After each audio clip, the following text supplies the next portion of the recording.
मैंने देसी तरीके से मलाई से घी निकाला। राधे राधे, जय श्री श्याम। आप सब कैसे हो? ये जो मलाई देख रहे हो आप, ये मेरे घर की 15 दिन की मलाई है। हमने 2 लीटर दूध लेते हैं तो उसकी हमने 15 दिन की मलाई जोड़ी थी। आज मैं इस मलाई से बिल्कुल देसी तरीके से घी निकालूंगी, जो बिल्कुल शुद्ध होगा और खाने में भी अच्छा लगेगा। जो शुद्ध घी होता है वो खाने में अलग ही लगता है। बाजार का घी तो गंदा लगता है खाने में, पर बहुत से लोग क्या करें, मजबूरी होती है तो बाजार का घी खाना ही पड़ता है।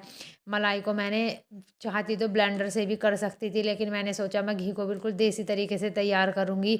इसके लिए मैं मलाई को अपने छत पर लेकर आ गई थी। फिर आने के बाद मैंने इसे एक पतीली में डाला। पतीली में मलाई डालने के बाद मैंने इसमें गर्म पानी डाला, लगभग 1 लीटर। फिर ये जो हाथ की रही है इसे लगा दिया था इसमें। फिर मैंने 10 से 15 मिनट तक इस मलाई को चलाया। फिर हमारा अच्छे से मलाई टूट चुकी थी और मलाई से मक्खन बनकर तैयार हो चुका था।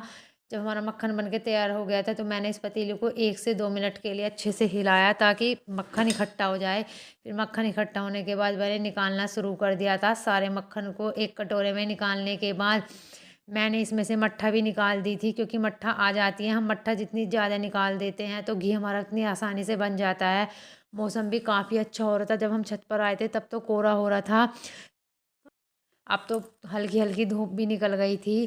फिर मैंने चूल्हे में आँच जला दी थी, क्योंकि मैं घी को चूल्हे पर ही बनाने वाली थी।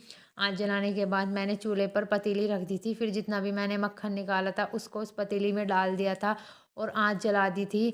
हाँ, एक बात और, मक्खन निकलता बहुत है हमारा, इसलिए वहाँ पे हमें ध्यान रखना होता है।